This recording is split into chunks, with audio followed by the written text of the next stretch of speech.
Half a day students, I am Governor Lou Leon Guerrero. You all have been through a year of big changes.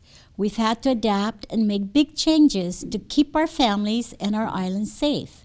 But with change comes opportunity and a chance to try new things like PBS University.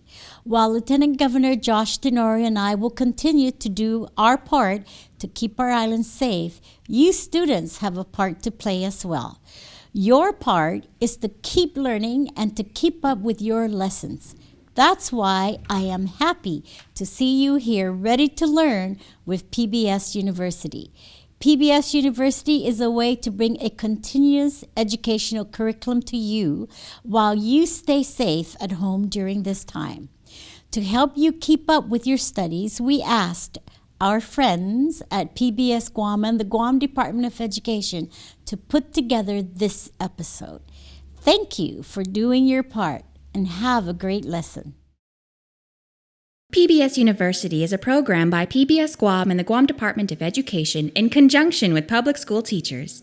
These lessons are created to provide both parents and students with a unique educational experience while helping students to continue learning at home. PBS University, next on PBS Guam. 1, 2, 3, 4. Come along, let's sing a song. We'll have a great adventure. Today's the day, let's learn and play. We'll have a great adventure. Numbers, letters, science things, all that we can do. Help you deal with how you feel. Share with us too. It's super cool and just like school, our awesome learning adventures. So grab a friend, the fun will end. Our awesome learning adventures. Awesome learning adventures with PBS University.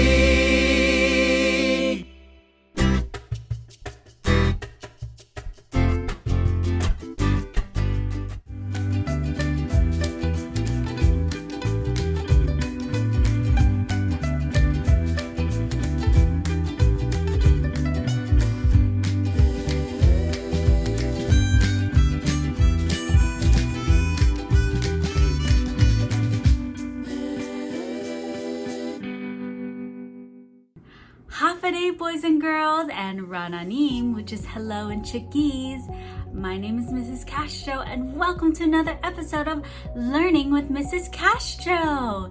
It's so nice that you're here. Thank you so much for being with me today. In today's episode, we are actually going to be making something really fun. It's something that kids around the world have played with and have made recently in the last couple of years. So here's a riddle to help you figure it out. What band never plays music? I'll give you 3 seconds. 3, 2, 1. It's a rubber band! So you're probably wondering, Mrs. Castro, what does a rubber band have to do with what we're learning today?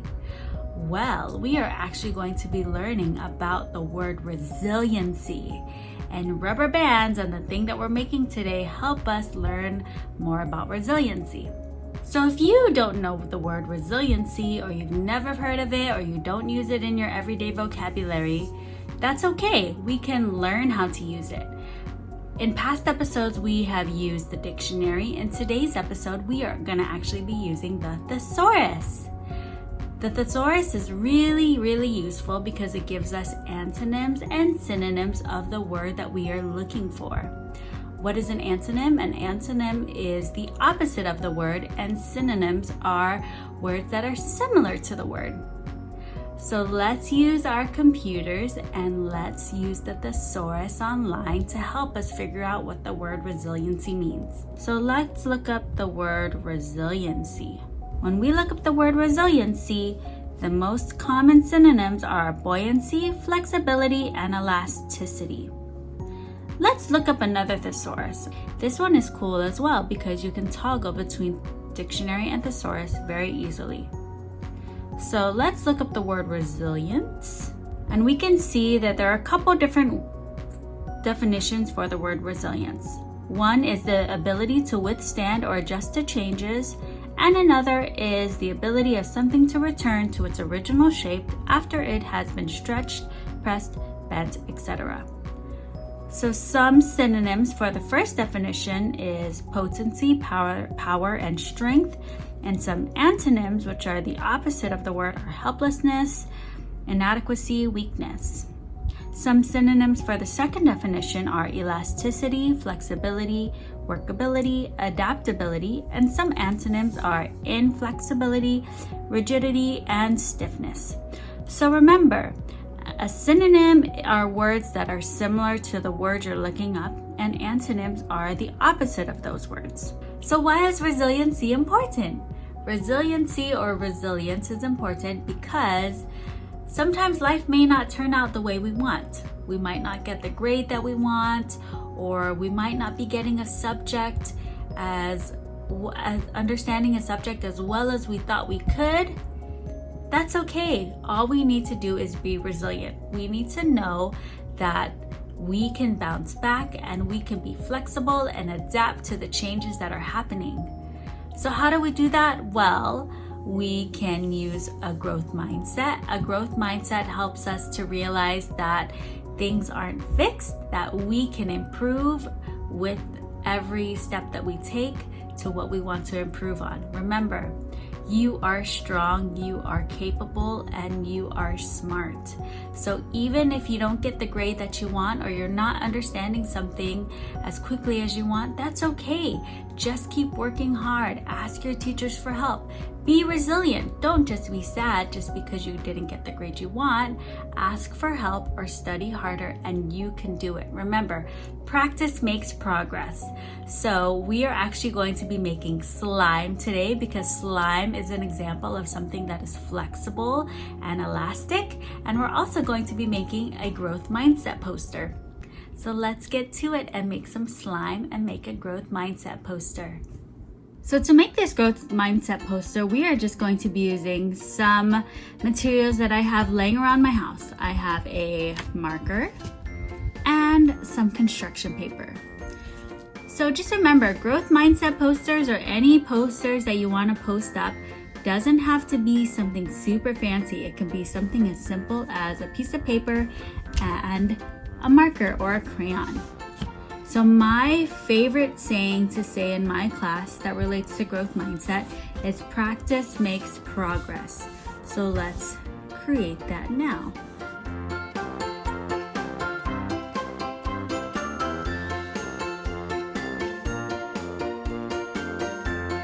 I like it because it helps us to realize that practice doesn't always make perfect, but if we are practicing and we are progressing, that's what matters most. So I hope you can make your own growth mindset poster with the sayings that you like to say that help you get through difficult times or help you progress. Because remember, you are smart, you are capable, and you are important. It's slime time! The first thing you need is 2 bottles of glue, followed by some baking soda and some water. Here's the fun part. You add some shaving cream plus some food coloring, and you mix. Then you'll want to add some saline solution. This is what actually makes it slime. Keep mixing, and then you'll follow up with some hand kneading, and then you got slime! Hi boys and girls, thank you so much for being with me today. Thank you for making our growth mindset poster. Remember, practice makes progress. I hope you make your own growth mindset poster too. And thank you for making slime with me today, something that is flexible and elastic and reminds us of the word resiliency. So remember, if things get tough, be resilient, bounce back, adapt. You can do hard things. You can do anything that you put your mind to, and remember, practice makes progress. And thank you for learning how to use the thesaurus with me. So the thesaurus is another resource we can use when we have a word that we don't understand or that we need to learn how to use. Alrighty, boys and girls, have a great day, and I will see you next time. Bye!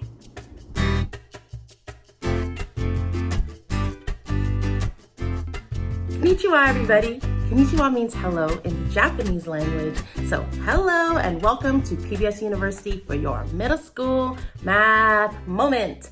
I'm Miss Bermudez and I brought something for us today to think about today's lesson. Let me go get it. Okay, I'm back. So what I brought for us today is a math book. No, wait, don't go. I brought the math book today to help us think about the lesson because if you think about it, every time you open a book, you are creating an angle. That's right, you are creating an angle, and an angle happens to be the topic of today's lesson. Angles are something important that we actually use in everyday life. If you have opened a book today, if you have used a pair of scissors recently, or if you've even walked through a door, guess what? You've been creating angles all around you. Even if you pose for a picture, you're creating an angle. So let's go learn more about angles, the different types there are. Are you ready? Cowman Listy Hamza, everybody? Okay, guys, let's go. Let's learn about angles. What is an angle? An angle is the space between two lines that meet.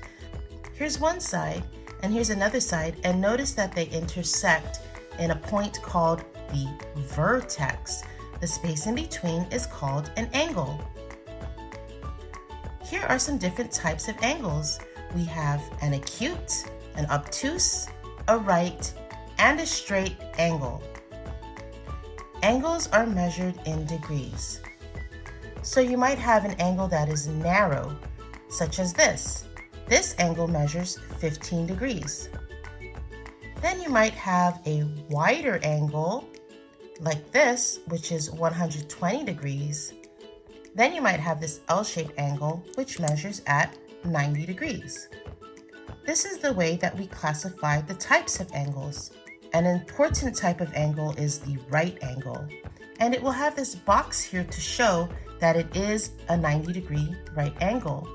It could look like a backwards L, an upside down L, or it could look like an L turned towards any direction. Then we have an acute angle. An acute angle is that narrow angle that we talked about earlier, and it is an angle that measures less than 90 degrees. So if you think about that L shape and you push it down, then that creates an acute angle just like these. Now you have an obtuse angle. An obtuse angle is an angle that measures greater than 90 degrees, such as this one that's 105 degrees. So if you think of that L shape and you push it backwards like it's reclining, then that would be an obtuse angle. And then you have a straight angle. A straight angle is an angle that measures 180 degrees. So it actually looks like a straight line across. It could be horizontal, vertical, or diagonal. Let's take a look at angles all around us and identify them. Hi, I'm Valerie. Let's look for angles around my home and identify them. If you look around, you can see angles everywhere. This door window has 4 kinds of angles: acute, right, obtuse, and straight.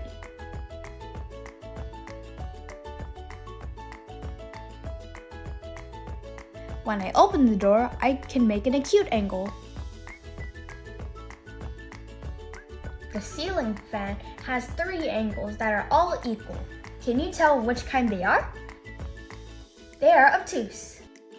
My bicycle tire has many acute angles that can keep the wheel in shape. When the light is on, it makes an obtuse angle. When the light is off, it makes an acute angle.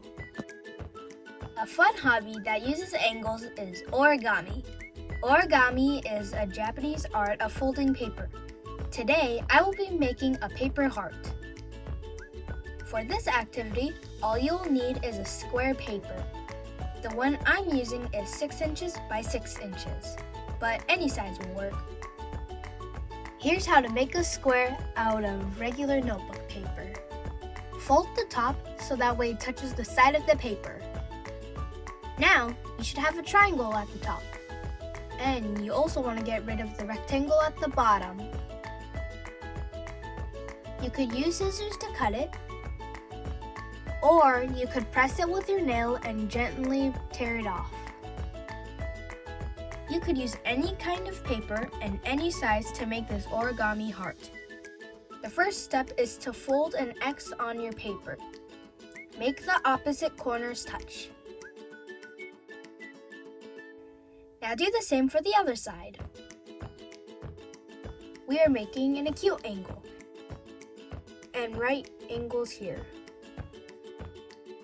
Fold the center halfway down the center of the X.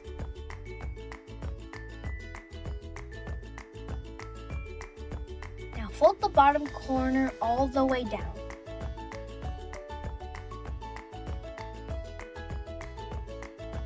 Now fold the right side up so it lines up with the center. Do the same with the left. Notice the paper had all right angles. Now tuck down the top of the heart. Notice we're making obtuse angles now. Do the same to the sides to finalize the heart shape.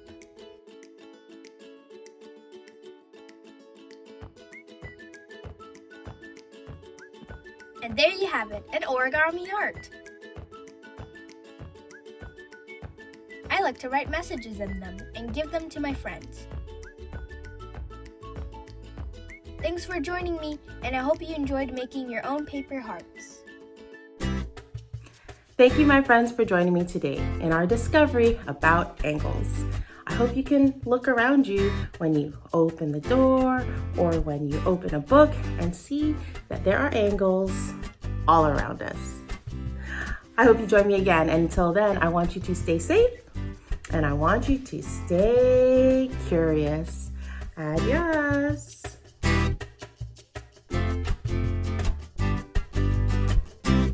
Hafaday, Raranim, Kasalelia, Mogatin. I'm Miss Castro and welcome to another Sci-Fi Corner where you are going to see nature talk as we do a nature walk. And I'm here at Asan Beach Park, enjoying a lovely stroll underneath the coconut groves. But it wasn't always like this. There was a problem that happened and it was island-wide. Yes, you can remember, it's the invasion of the rhino beetles. So park rangers and scientists here had to make a difficult decision looking at how bad the infestation was. But before they chopped the trees down, there was another infestation that they discovered, fire ants. So what happened to the coconut trees? Did they get the axe? I mean, the machete in this case? Well, before I tell you the good news or the bad news, let's learn about the resilient coconut tree. And we have a special guest, Wilson, who'll tell us what it's like to be resilient. Something that is able to spring back into shape after experiencing changes affecting its structure or environment. Today we are going to talk about why people are going nuts over coconuts. We've all seen the news or seen it ourselves during a typhoon, watching a coconut tree being battered by the rain and winds, swaying back and forth, bending and then losing its leaves after it's all over. But it remains standing because it was built to withstand all that. Let's look at the design of the coconut tree. The tree has 3 different sections: roots, a trunk, and a crown. Let's start at the roots. Here we have the roots of the coconut tree. And as you can see, they are plentiful, like strands of hair growing straight down to firmly latch a coconut tree, even on loose sandy soil. Because the root system grows long and straight down into the ground, the roots even stretch further than the length of the leaves. And when a storm hits, the roots are like underground tension cables holding the tree steady in all directions. The tree trunk stretches upwards and may lean towards the sun. We know the trunk is quite flexible when it's extremely windy because of these fibers here. No tree rings, just densely packed straw-like structures that have the ability to easily bend like grass does, similar to bamboo. The crown hold the leaves, and don't they resemble feathers? Which is why air can pass through it. The leaf of the coconut tree are made to be able to break off during a storm, unlike regular trees where wind tear branches apart. The resilience of the coconut tree becomes obvious because of where it can grow. By beaches, and it is not affected by the salt water. But the coconut tree can survive in rainy, swampy, and humid conditions. Our expert on coconuts again, Wilson. Yes, islanders have learned to make coconut oil from coconuts. Coconut oil works wonders on almost all parts of your body, from head to toe. Got milk? So does coconut. Goes on many island recipes, like a Filipino dessert called ginatan, a Chuukese yam dish called angarap, and my favorite CHamoru dish called hagansoni. Where's the meat? It's shredded on some kiloguen and coconut candy, which we'll see more of later. You thirsty? Well, coconut has water and it has more electrolytes in it than any other sports drinks out there, and it provides potassium. The coconut sap is used in this classic local pastry called putu. When fermented, it turns into vinegar or tula, and the list goes on and on. Happy World Coconut Day! Happy World Coconut Day! Is on September 2 every year. The Asian Pacific Coconut Community holds an event full of seminars and campaigns about coconut production. Coconut for Life Initiative, C4 Life, is sponsored by Vital Energy Corporation, and it was established after the Coconut Tree Act was passed by the FSM government. The Act's goal is to revive the coconut industry in FSM. They also are looking into coconut as a fuel source. Coconut gasoline? That's called biodiesel. And experiments have shown that coconut biodiesel is better than fossil fuel diesel because it protects car engines from wearing. It cleans the fuel system like a scouring pad that cleans pots and pans.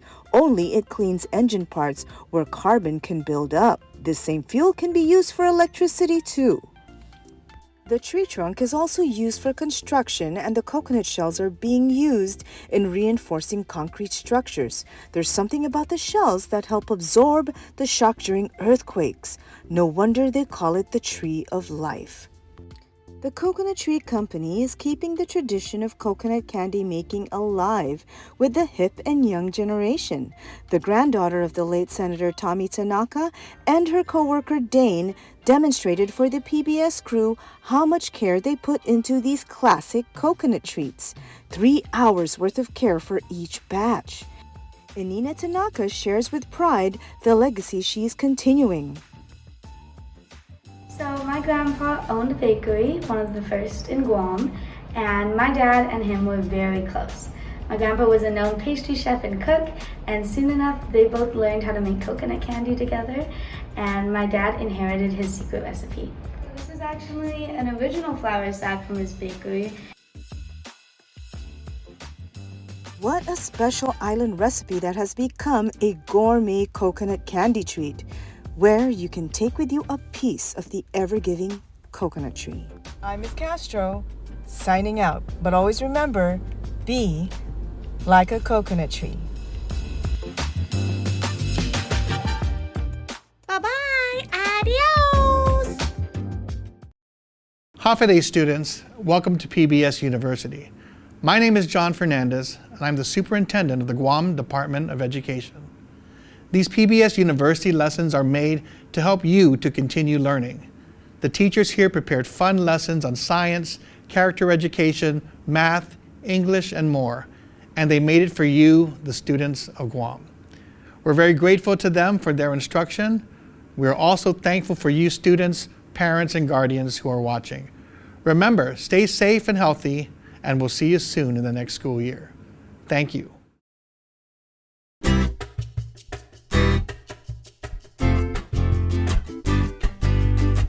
Linwo Kamfakai. Welcome back to another social studies episode of PBS University. I'm your host, Mr. S.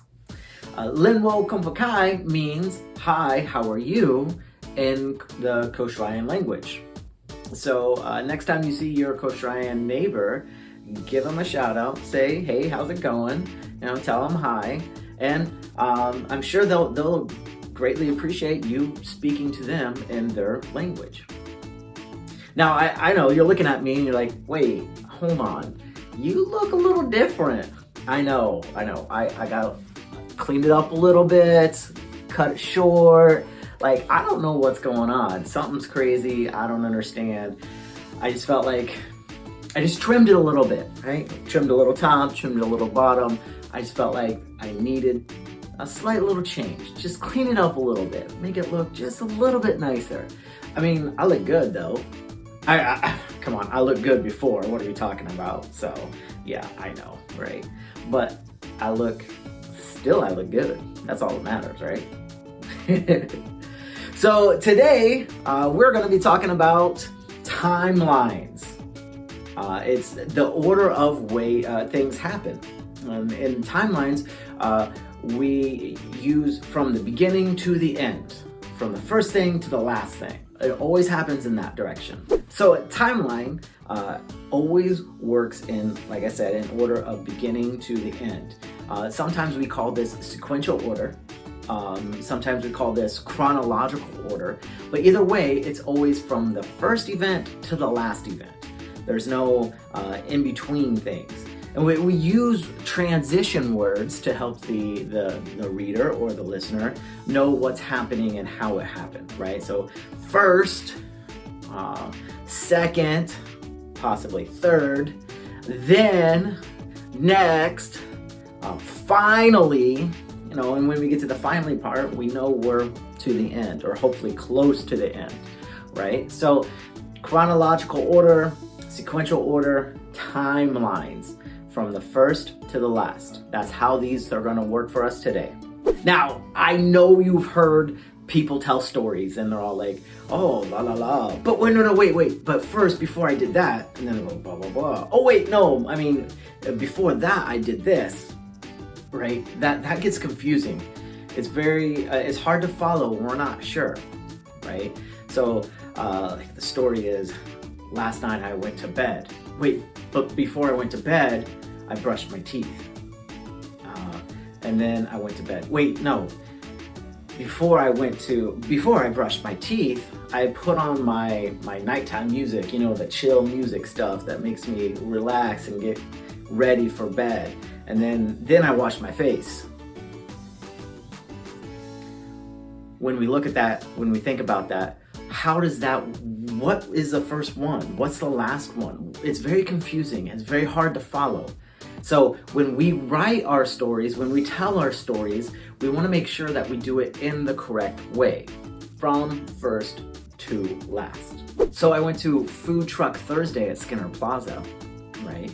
And I got a Fiesta plate and I ate it.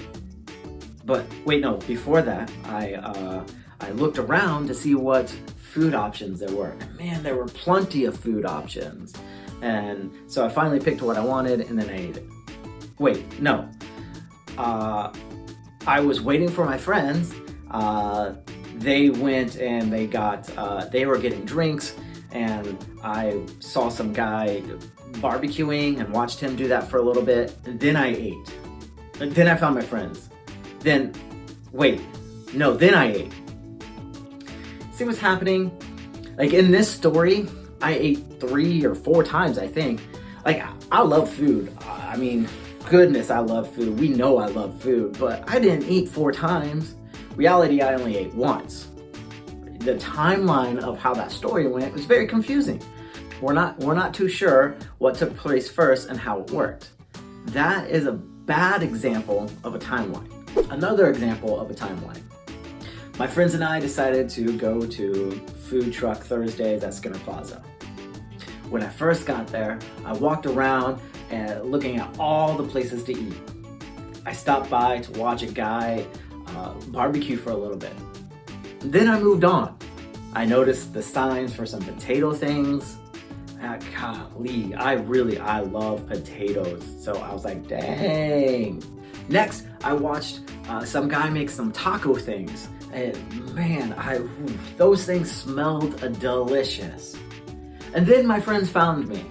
After we talked for a little bit, found out how each other's day was, well, we decided that we needed to go get food.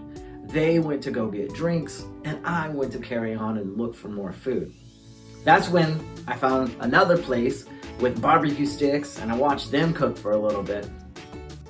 Finally, we all decided to sit down and eat. Whew, that's a story, right? It's flowed from the beginning of when I got there to the end when we were eating, right? The order of how it went. That's supposed to be your timeline order. That's how it should be working. That second story flows so much better. It follows an order, right? It goes from when I first got there to the last when we were eating, right? I could have continued even and said, and then we left, right? But my story ended with us eating. It flows, it goes in order, you know, it gives us those words. First, next, then, finally. All of that together is putting us into a very well-developed timeline. You know, it's just like your age. Your age goes in order every year. It doesn't change. There's no surprises. It doesn't go 10, 12, 15. You know, 10, 11, 12, 13, 14, 15. There's no surprise. You know what your next age is going to be. It's just like a calendar. We know what month is next. There are no surprises in this.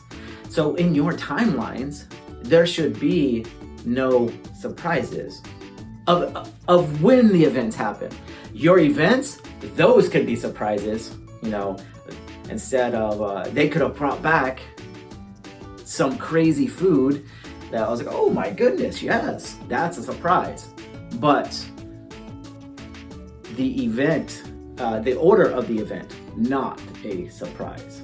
So that is timelines. Put them in order from when it first started to the last thing that happened. That's how it works. So now you can go and put a timeline together for your life, right? You start with the beginning and go to the end.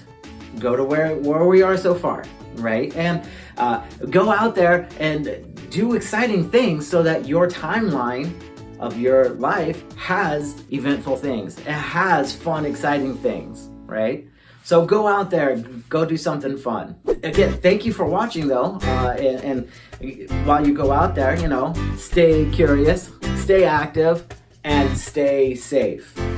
All right, so I'll see you guys next time. Awesome, appreciate it. Thank you so much.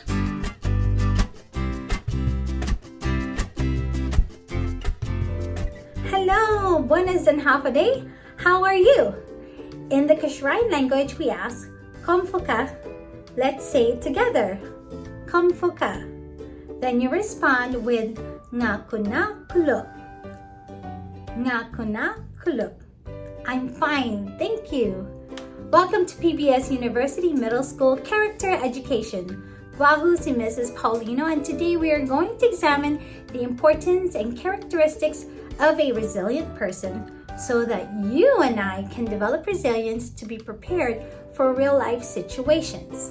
In life, we will experience different types of weather that we cannot always predict. Are you having a cheerful and a bright sunshiny day?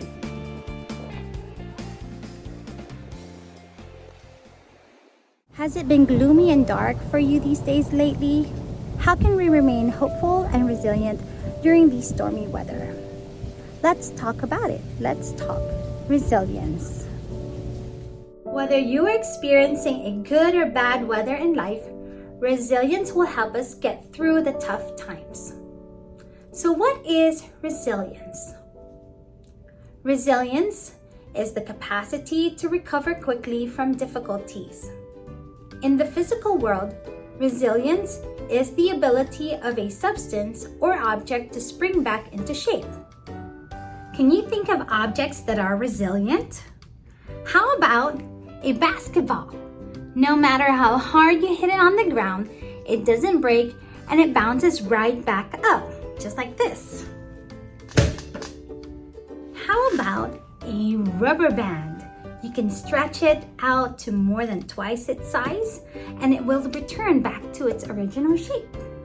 And yes, don't forget the coconut trees that can withstand even the strongest super typhoon.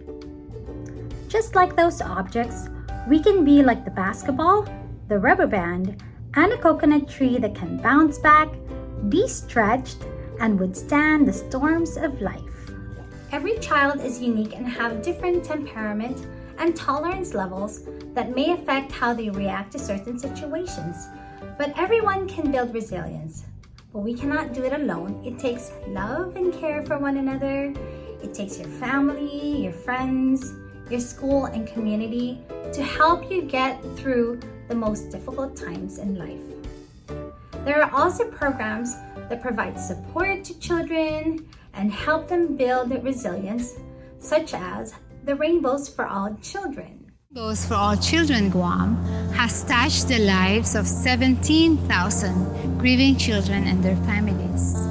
These hurting children have lost a loved one or are coping with their painful life transition. When I was in second grade, I went through a really big loss with my great-grandmother. She passed away and she was someone that I was really close to. And my teacher, Miss Tidesnow, she saw that it was taking a really big toll on me. So she talked to me, and talking to her about the loss opened up a world of feelings. I started talking to her about my parents' divorce and how that had affected me and how things were hard at home. And when I was young, thinking that it was my fault that my parents were divorced, or it was my fault that something happened. Going through Rainbows, I realized that it wasn't. And that gave me the confidence to go on in life and go through middle school and high school and become the person that I wanted to be. How does Tiffany embody resilience? She had faced many personal challenges in life, overcoming them, and she continued to pursue her dreams and goals in life. For me, the most resilient person I know is my mom. She's 75 years old, stays active doing hula. She has a strong faith, especially through her sicknesses, always hopeful and always prayerful. And what was one of the most challenging things you've had to experience in life, or even during this time of a world pandemic? How did you work through those challenges? They talk to people to get over stuff. It's like a way of a mechanism that they use. You don't let negative comments affect you. I get my mind off stuff. Like do hobbies that I like. That makes you happy, right? Journaling. When I'm doing journaling, I write about my thoughts. How can a person develop resilience? Here are 8 best ways to build resilience from the best programs for kids. Let's practice these positive resilience statements. Ready? Here we go. Number 1. I have resilient adults around me. Find good role models such as parents, relatives, teachers to receive good guidance and support from. Number 2. I am good at some things and need to work on others. Know your strengths and weaknesses. Number 3. I am hopeful and positive even when it's tough. Always stay positive no matter what the circumstances are. Number 4. I can cope with change. Be adaptable and flexible through the many changes in life. Number 5. I can practice to achieve my goal. Have purpose, dreams, and goals to work for. Number 6. I have people who help me to shine. You have a great support system from family, friends who are there to cheer you on. Number 7. I can learn from mistakes and solve problems. Don't be afraid of making mistakes and learning from them. And number 8. I am me and that's enough. Believe in yourself and be the best that you can be. Now let's try out some daily resilience scenarios. How will you handle a stressful and upsetting situation? What would you do if, number 1, you are given a difficult math problem? Do you A, give up, B, Try it out. That's right, B, try it out. Number 2, your friend ignored you in the hallway. Do you A, check if he is okay, or B, yell at him? That's right, A, check if he is okay. Next scenario, your cell phone was confiscated. Do you A, try to better understand the rules and learn from it, or B, get upset at the person who confiscated it? That's right, the answer is A. Awesome job, everyone. I hope you had a great time practicing and learning about developing our own resilience.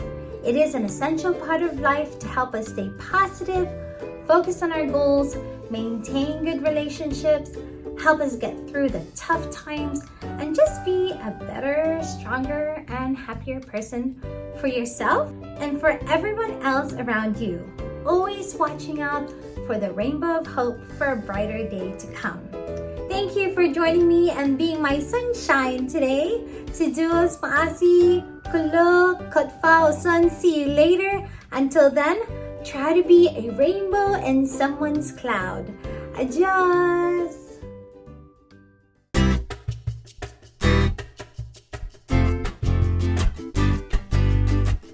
Hapa day, PBS University friends, and aloha. Aloha means hapa day in Hawaiian. Can you say hapa day and aloha? Awesome job. I'm Senora Max, and it's CHamoru time.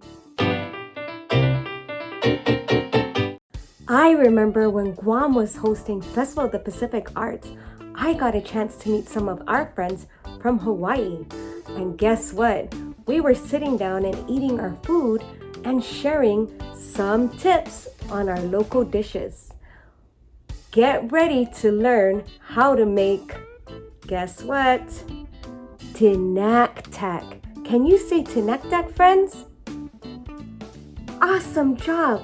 Now remember, in our previous lesson, we focused on parts of the coconut tree and what it's useful for. Well, here, guys, we are going to use, guess what? The coconut milk.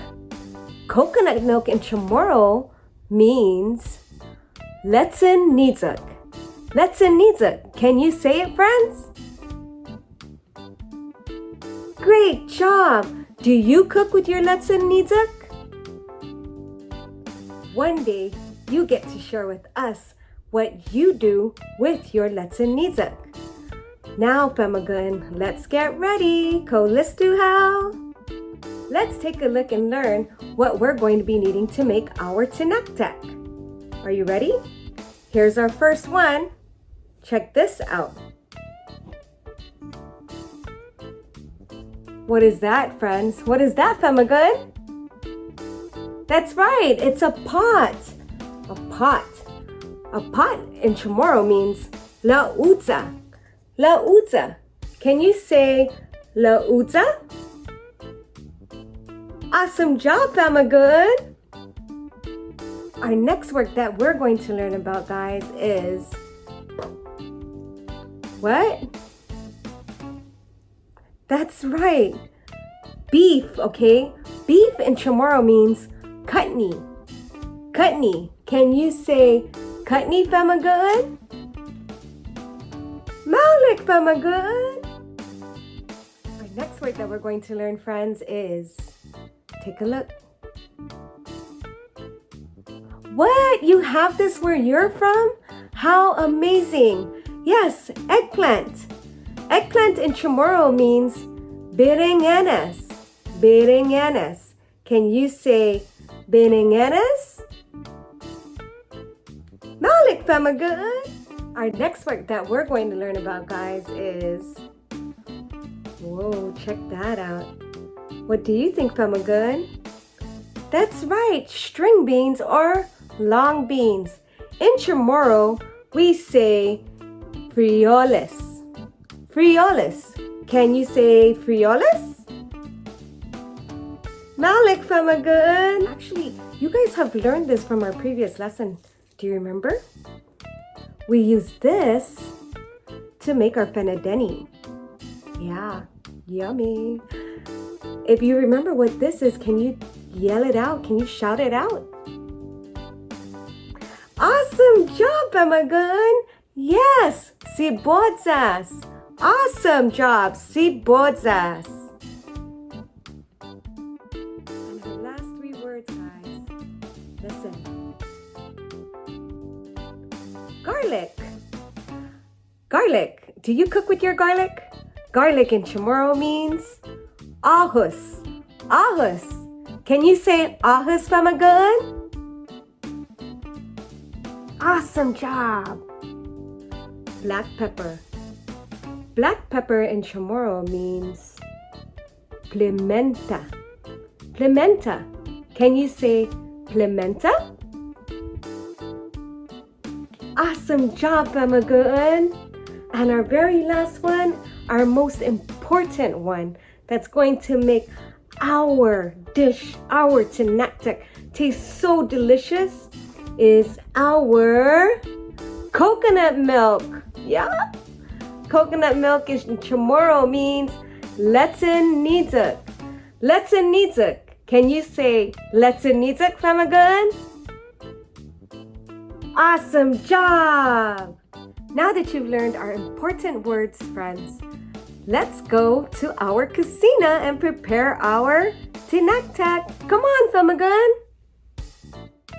And here, Pemagun, we have our lu'uza where we put our chutney in with water to get it to start to boil and cover. While that is being prepared, we want to make sure that we prepare our sibozas, biningenas, and frijoles. Tatset popat. Be very safe with any sharp objects, friends. Here we do have our what, Pemagun? That's right, our biningenas. Yum. Yummy for the tummy. And that is our eggplant. Yeah. You can put as much as you want. And then we have our frijoles. I choose to use my hands because the long string beans are easy to break. Do you use your hands when you use your string beans to cook, Pemagun? Awesome. Now we check our lu'uza if our chutney is all brown while it boils. Drain out the water. Add half a cup of water, our hanum, and our lechen nizuk. That's right, Pemagun. That's where all the yummy is at. Then we would throw in our veggies. What are our veggies? Our biningenas, our frijoles, and sibozas. Then we want to put in our ahus. Don't forget our pimenta. Stir and serve. And now, Pemagun, let's review. Don't forget, lu'uza, chutney, biningenas, frijoles, sibozas, ahus, pimenta, and what was that last one we used, friends? Lechen nizuk. Great job, Pemagun. Thank you for joining me in learning how to make our wonderful dish, our tinaktak. Don't forget to show me what you do with your lechen nizuk. Adios! Fast, fun facts. Fast, fun facts. With Mr. Ernest Ochoco. Hello, everyone. This is Mr. Ernest Ochoco with another fast, fun fact. Yes! And today is my coronation day. Music, please.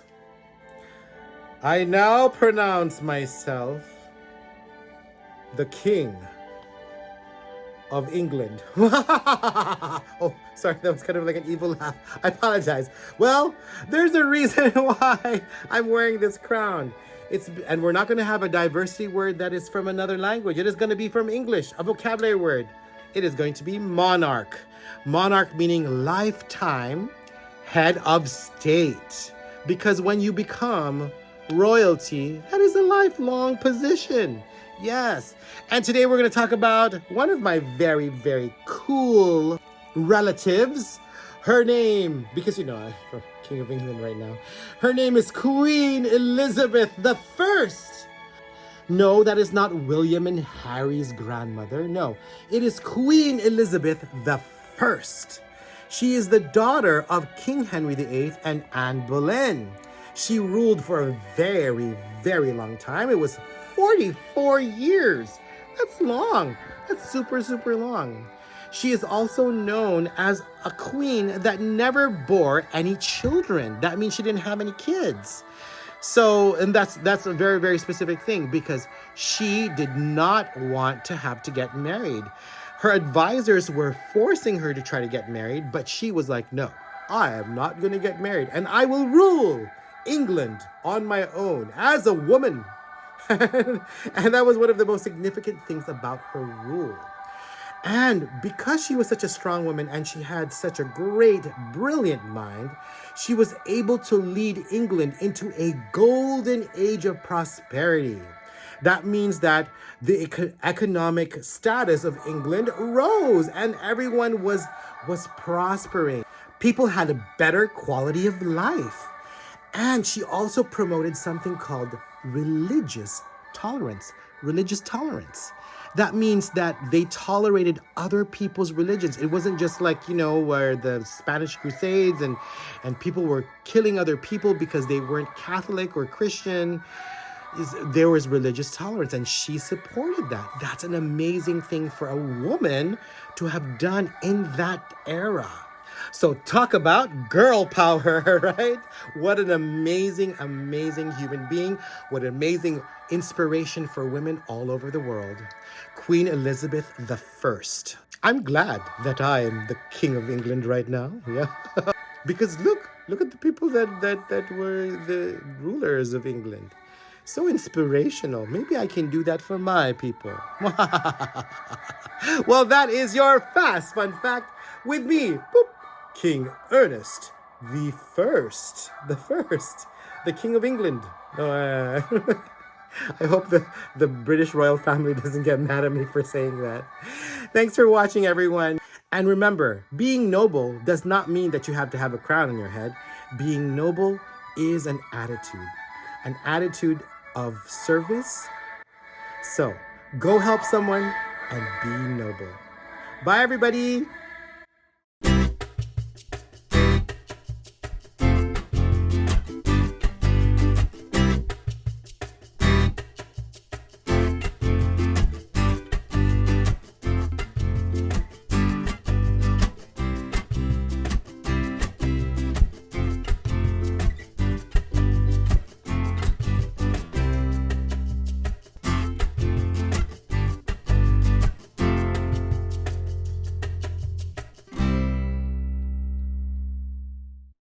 Hafa students, I'm Lieutenant Governor Josh Tenorio. For more than a year now, you all have continued to wash your hands and watch your distance from others, and you've done a really great job wearing your masks. We know your parents and guardians have helped you to make these changes to keep yourself and your community safe. As Governor Leon Guerrero said, we are happy you are here. We want you to continue to learn and sharpen your skills with the help of PBS University. This program is the result of a collaborative effort. We couldn't do it alone. I'd like to thank the teachers and support staff of the Guam Department of Education and PBS Guam for their work and their commitment to our students. I'd also like to thank you students for participating at home. To your parents, I'd like to thank you for taking an active role in your child's education. We are all eager to return to a time when all of us can share and study together in person. Until then, we hope you learned something new from this PBS University instruction.